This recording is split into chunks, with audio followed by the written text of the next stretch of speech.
بسم اللہ الرحمن الرحیم لبیک لبیک لبیک یا رسول اللہ صلی اللہ علیہ وآلہ وسلم۔ محتشم سامعین و ناظرین، میں ہوں آپ کے سامنے حافظ محمد فصیح حیدر جلالی، آپ کی خدمت میں حاضر ہوں۔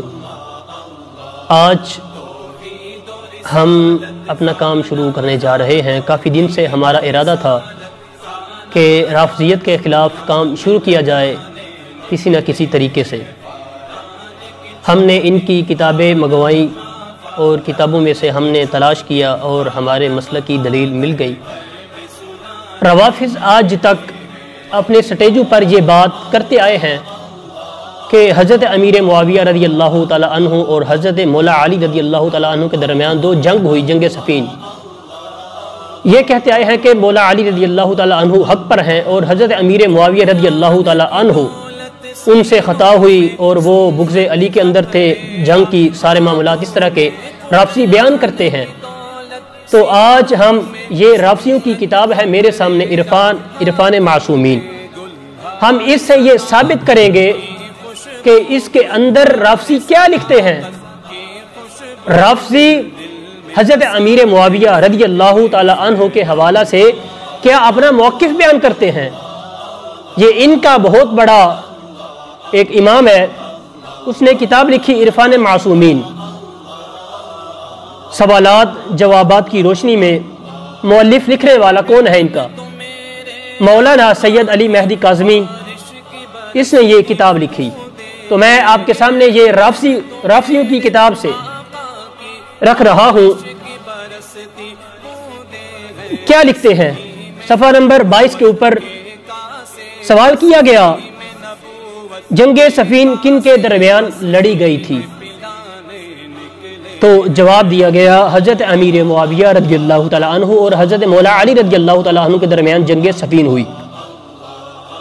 تو جو مولا علی رضی اللہ تعالیٰ عنہ کی طرف سے لوگ شہید ہوئے، رافضی ان کو تو مانتے ہیں، لیکن جو حضرت امیر معاویہ رضی اللہ تعالیٰ عنہ کی طرف سے شہید ہوئے، یہ انہیں کافر کہتے ہیں۔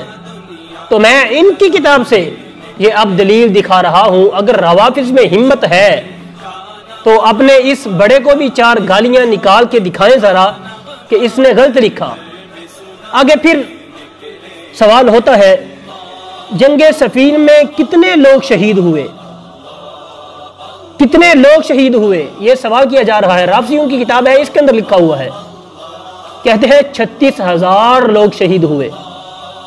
تو یہ پھر یہ نہیں کہا گیا کہ مولا علی رضی اللہ تعالیٰ عنہ کی طرف سے شہید ہوئے یا ایک طرف سے شہید ہوئے، نہیں، لکھا ہے طرفین، 36,000 لوگ شہید ہوئے طرفین کے، یعنی حضرت امیر معاویہ رضی اللہ تعالیٰ عنہ اور حضرت مولا علی رضی اللہ تعالیٰ عنہ دونوں کی طرف سے جو لوگ جن کو چوٹیں آئیں وہ سارے کے سارے شہید ہوئے۔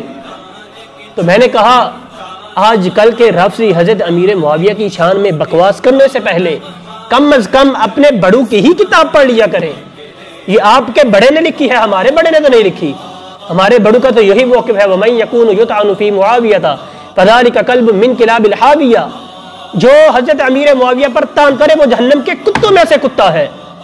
تو آج یہ پتہ چلا، تمہاری کتاب سے بھی یہ دلیل مل گئی کہ حضرت امیر معاویہ رضی اللہ تعالیٰ عنہ کی طرف سے جنگ صفین کے اندر جو لوگ لڑ رہے تھے اور جو سارے معاملات ہوئے، چاہے وہ مولا علی رضی اللہ تعالیٰ عنہ کی طرف یا حضرت امیر معاویہ رضی اللہ تعالیٰ عنہ کی طرف سے جو لاشیں گریں، سارے کے سارے لوگ شہید ہوئے، کوئی بھی تو جہنمی ہے ہی نہیں۔ پھر آگے ایک دوسری بات میں آپ کے سامنے رکھتا ہوں۔ آج کل رافضی حضرت سیدنا ابو بکر صدیق رضی اللہ تعالیٰ عنہ جو پہلے خلیفہ ہیں، ان پر بھونکتے رہتے ہیں، بکواسات کرتے ہیں۔ جیسا محرم الحرام شروع ہوتا ہے یا دیگر اور ان کی مجالس ہوتی ہیں، اس کے اندر یہ اکثر ان کی یہ عادت بن گئی ہے، بلکہ عادت کیا ان کا عقیدہ ہے، یہ صحابہ کو معاذ اللہ گالیاں دیتے ہیں۔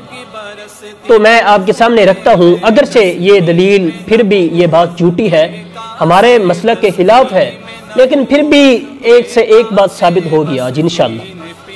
سوال لکھا گیا، سب سے پہلے کس نے حضرت علی کی بیعت کی؟ سب سے پہلے حضرت علی سب سے پہلے کس نے حضرت علی رضی اللہ تعالیٰ عنہ کی بیعت کی؟ یہ رافضیو تمہاری کتاب میں سوال ہے۔ آگے نیچے لکھتے ہیں حضرت ابو بکر صدیق نے۔ اگرچہ ہم یہ نہیں مانتے، کیونکہ ہم کہتے ہیں مولا علی نے بیعت کی ہے حضرت سیدنا صدیق اکبر رضی اللہ تعالیٰ عنہ کے ہاتھ پر، لیکن بالفرض اگر ان کی بات کو تسلیم کیا جائے بالفرض، تو پھر بھی محبت تو مانی جاتی ہے۔ ظاہری بات ہے اگر محبت تھی حضرت ابو بکر صدیق اور حضرت مولا علی رضی اللہ تعالیٰ عنہ کے درمیان، تب ہی حضرت صدیق اکبر نے مولا علی کے ہاتھ پر بیعت کی، اور جو بیعت کرنے والا ہوتا ہے وہ تو جانتا ہوتا ہے کہ یہ کس حالت میں ہے۔ تو میں کہتا ہوں اب یہاں دیکھو، اگر حضرت صدیق اکبر نے مولا علی کے ہاتھ پر بیعت کی اور حضرت مولا علی نے قبول کیا، تو جب پیر اپنے مرید کو قبول کرتا ہے تو ظاہری بات ہے محبت ہوتی ہے۔ تو اب یہاں پہ اگر بالفرض یہ بات ہمارے مسلک کے خلاف ہے، اگر یہ ہی مانا جائے حضرت صدیق اکبر نے مولا علی کے ہاتھ پر بیعت کی، تو پھر بھی محبت ماننا لازم آتی ہے۔ پھر بھی تم کسی طریقے کے ساتھ، کسی طور طریقہ کے ساتھ حضرت صدیق اکبر پر تان نہیں کر سکتے۔ اپنی کتاب ہی پڑھ لو، اگر تمہاری دلیل بھی مانی جائے تو پھر بھی محبت ماننا لازم آتی ہے۔ تو ظالموں، پھر جس کے ساتھ حضرت مولا علی محبت کرے، تم اس کی طرف شر انگیزیاں کرنا شروع کر دو، انہی پر بونکنا شروع کر دو۔ یہ میں آج آپ کی کتاب آپ کو دکھا رہا ہوں، اگر ہمت ہے تو یہ رد کر کے دکھاؤ اور بتاؤ۔ یہاں پہ محبت ماننا لازم آ رہی ہے، محبت ہے تو بیعت ہوئی، اگر محبت نہ ہوتی تو بیعت نہیں ہونی تھی۔ آج کہتے ہیں جناب دیکھو تو صحیح کیا ہوا، زیادتی ہو گئی۔ میں نے کہا زیادتی، جس نے زیادتی کی ہو وہ اس کے ساتھ کیسے راضی ہو سکتا ہے؟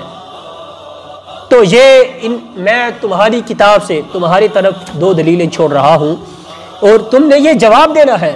ایک یہ کہ حضرت امیر معاویہ رضی اللہ تعالی عنہ کی طرف سے جو لوگ شہید ہوئے وہ تمہارے بڑے نے لکھا، کیا لکھا؟ 36,000 لوگ طرفین سے شہید ہوئے۔ یہ سوال ہے، سوال کے اندر جنگ صفین میں کتنے لوگ شہید ہوئے؟ کہتا ہے 36,000 لوگ شہید ہوئے طرفین کے، دونوں طرفوں کے۔ ایک یہ دلیل تمہارے اوپر چھوڑ رہا ہوں، ذرا اس اپنے بڑے کو بھی 4 گالیاں نکال کر ہمیں بتانا کہ اس نے جھوٹ لکھا ہے۔ پھر اس کے بعد یہ تمہارے اوپر بات چھوڑ رہا ہوں، سب سے پہلے کس نے حضرت علی کی بیعت کی؟ حضرت ابو بکر صدیق نے۔ اب یہاں بھی محبت ماننا لازم آتی ہے۔ تم کسی طریقے کے ساتھ حضرت سیدنا ابو بکر صدیق رضی اللہ تعالی عنہ کی ذات پر تان نہیں کر سکتے، کیونکہ تمہارے بڑے کی کتاب سے ہی دلیل مل رہی ہے۔ تو اللہ تعالی ہم سب کا حامی و ناصر ہو، وما علینا الا البلاغ المبین۔